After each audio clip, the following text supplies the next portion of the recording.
Scorpion! He's the poster boy for Mortal Kombat, but I bet there's a few facts that you didn't know about him. At this point, everyone knows that his birth name is Hanzo Hisashi. But did you know that he might be named after an actual historical figure? A samurai and ninja from the Sengoku era of Japan by the name of Hanzo Hitori. He was the commander of a band of Aika ninjas. He was a master in sword combat, and he had a nickname, Oni no Hanzo, which directly translated means Demon Hanzo. If he's not loosely based off Hitori, then I'd consider that a hell of a coincidence.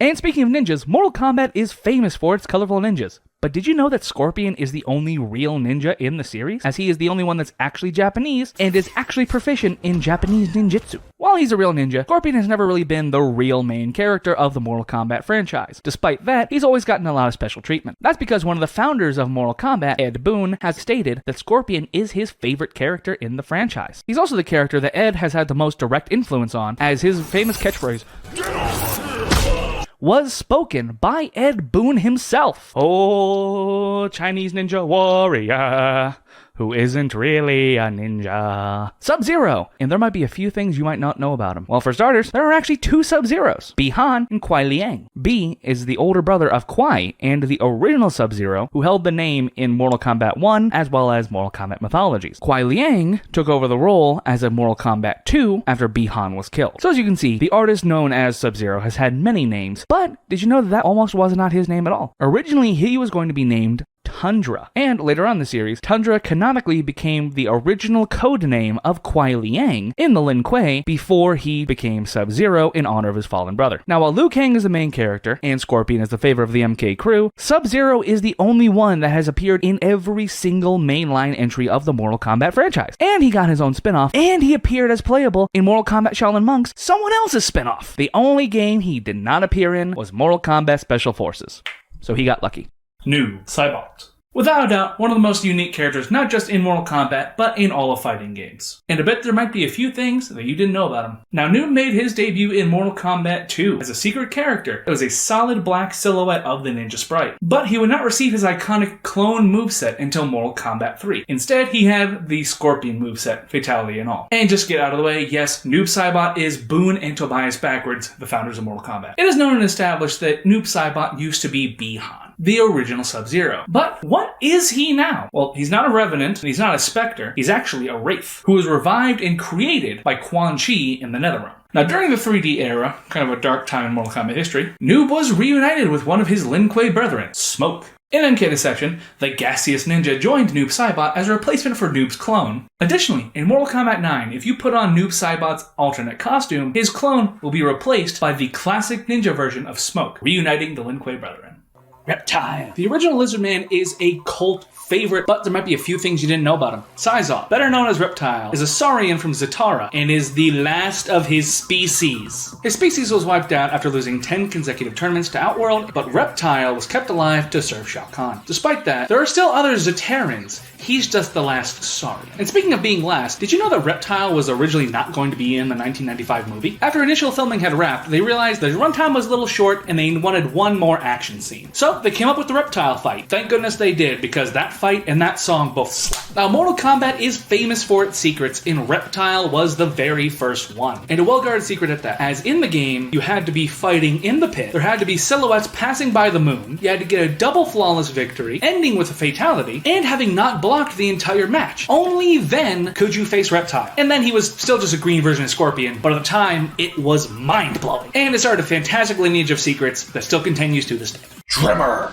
The most underrated and underplayed ninja in all of Mortal Kombat, and I'm sure there's a few things you didn't know about. Well, for starters, everyone knows that Tremor is the Earth Ninja, and his ability is called Geokinesis. But he can do more than just toss around rocks. He can also control lava, gold, all sorts of metal, and even crystal. Eat your heart out, tough. Now, Tremor was actually originally intended to be playable in Mortal Kombat Trilogy, but for undetermined reasons, he ended up getting beaten out and replaced with Rain. The Water Ninja beat the Rock Ninja. What is this, Pokemon? Now, Tremor did eventually make his debut in Mortal Kombat Special Forces, which, while being a terrible game, he was an awesome concept, which led to him being the only character that debuted in that game to appear in another game. He would make his playable debut in Mortal Kombat X, and also made a special guest appearance in the Challenge Tower of the PlayStation Vita, specifically port of Mortal Kombat 9. Now, I implore you, NetherRealm, you did this with Scarlet. You made her DLC character in 9 and then made her real in 11. Do the same thing with Tremor in 1, please.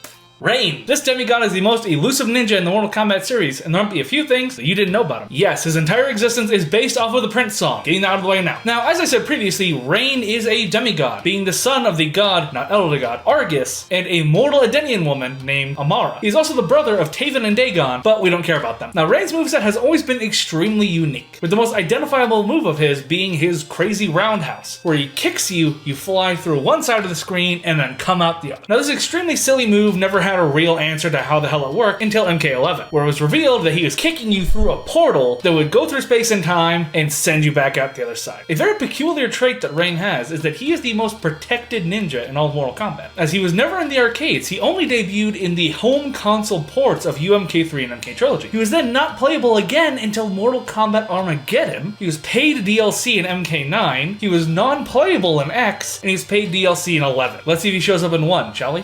Smoke. Or you can call him by his real name, Thomas Verbata. Boom! A fact you didn't know right off the bat, because I didn't know that either until I started writing the script. Anyway, this gaseous ninja is one of the sneakiest of them all, and there's probably a few things that you didn't know about him. Smoke made his debut in Mortal Kombat 2, and holds the unique honor of being the only character to be a secret 3 times. In MK2, where he made his debut as just a full-on secret boss. MK3, where you had Cyber Smoke, but if you held a secret code, then you could get Human Smoke. And in Mortal Kombat 9, where you put on Noob Saibot's MK2 outfit, you would get Human Smoke to help you with your fatalities. Now, when you think of Smoke, you usually think of this guy or this guy, but very rarely do people think of this guy. That's because it was really weird and was only playable in Armageddon. The only other time that it was kind of playable was in Deception, as he was part of Noob Smoke. Remember that dynamic duo? You see, as Noob had found Smoke in the bowels of Shao Kahn's fortress in the torture chambers, his cybernetic body was lying there lifeless, until Smoke was able to activate his unspecified nanotechnology, which reshaped his artificial body and turning him into a bad guy from a late 90s anti-smoking PSA. Lastly, we're going to touch on another fan favorite, this being Mortal Kombat Shaolin Monks. While Liu and Kung took the spotlight of the actual game, Smoke had a nice little starring role in it as a side quest peddler. During the campaign of Shaolin Monks, you could run into and find Smoke and he would give you smoke missions. If you manage to complete the 5 different missions, in addition to getting a nice little XP boost, you will also unlock Mortal Kombat 2 inside of MK Shaolin Monks. 2 for the price of 1 seems to be a common theme with Smoke for some reason. Ermac, the Master of Souls, and there may be a few facts that you didn't know about him. Ermac got his start in Mortal Kombat 1992 as a bug, where when you were playing Scorpion, his suit would turn red and the name in the health bar would change to ERMAC, which was short code for error macro, indicating that there was a glitch in the game. However, this famous origin has been debunked, being completely refuted by the creators of Mortal Kombat, as well as tons of people attempting to recreate the error macro glitch and failing. However, the fact that this was complete fiction did not stop the Mortal Kombat crew from leaning into it, with 2 different Easter eggs in Mortal Kombat 2. But he would eventually make his true debut in UMK3. Now, Ermac is a conglomeration of thousands of souls, one of these souls being the, once again, late great King Jared. And in MKX, it's implied that, ironically, another one of the souls that Ermac might possess is Shao Kahn after he was killed by the Elder Gods. Ermac is a staple of the jobber side of the bad guys, alongside Reptile and Baraka. However, did you know that in the 3D era, Ermac was actually a good guy? After his creator, Shao Kahn, had been killed by the Deadly Alliance, Ermac was left without purpose, wandering the realms in search of a new master. That is until he met Kenshi, who pitied the soulful Frankenstein's monster and used his telekinetic abilities to sever what connection that he had left to Shao Kahn. With this connection broken, Ermac's mind was cleared, and he realized the grievous crimes that he had taken a part of, leading to him joining the good guys in an attempt to redeem himself in the battle against Onaga, and eventually the Battle of Armageddon. Now, obviously, this face turn was not meant to last, as the Mortal Kombat 9 reboot happened, reset everything, and Ermac was reintroduced